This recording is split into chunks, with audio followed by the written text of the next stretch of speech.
Good morning, Falcons. It's Mr. K from the library. Today I have a companion book for you. Before we read Iggy Peck, Architect, today we have Rosie, Revere, Engineer, written by Andrea Beatty and illustrated by David Roberts.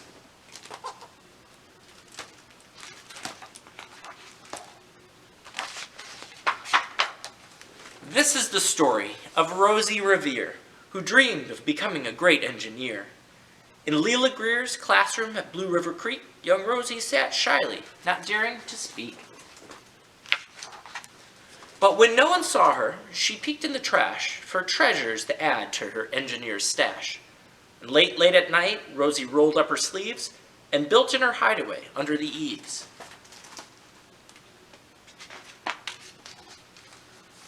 Alone in her attic, the moon high above, dear Rosie made gadgets and gizmos she loved.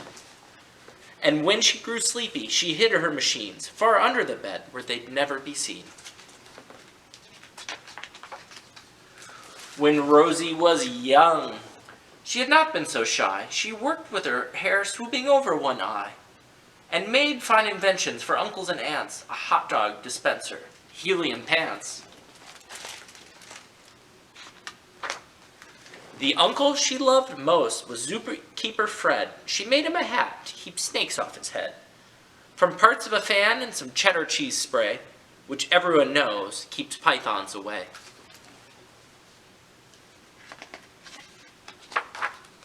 And when it was finished, young Rosie was proud, but Fred slapped his knee and chuckled out loud. He laughed till he wheezed, and his eyes filled with tears, all to the horror of Rosie Revere, who stood there embarrassed, perplexed, and dismayed. She looked at the cheese hat and then looked away. "I love it," Fred hooted. "Oh, truly I do." But Rosie Revere knew it could not be true. She stuck the cheese hat on the back of her shelf, and after that day, she kept her dreams to herself.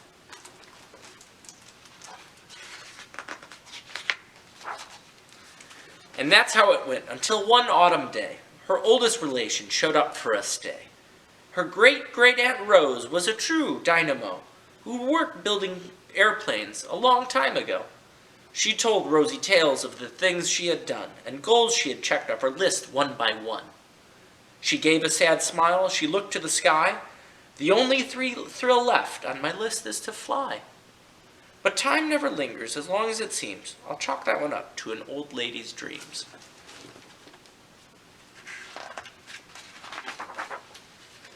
That night, as Rosie lay wide-eyed in bed, a daring idea crept into her head. Could she build a gizmo to help her aunt fly? She looked at the cheese hat and said, "No, not I." But questions are tricky, and some hold on tight, and this one kept Rosie awake through the night.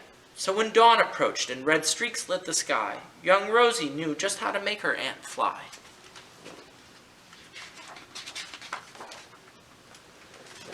She worked and she worked till the day was half gone, and she hauled her cheese copter out onto the lawn to give her invention a test just to see the ridiculous flop it might turn out to be.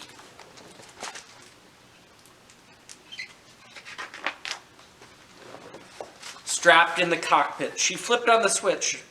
The helio cheese copter sputtered and twitched. It floated a moment and whirled round and round, then froze for a heartbeat and crashed to the ground.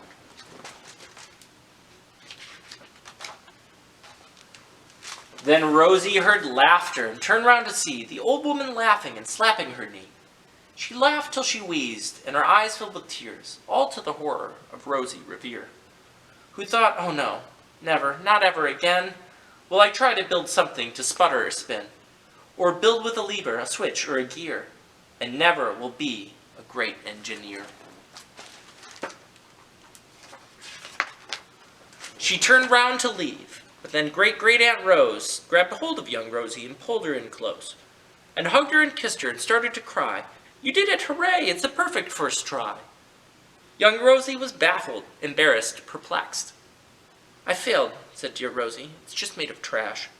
Didn't you see it? The cheese copter crashed." "Yes," said her great aunt, "it crashed. That is true. But first it did just what it needed to do. Before it crashed, Rosie, before that, It flew.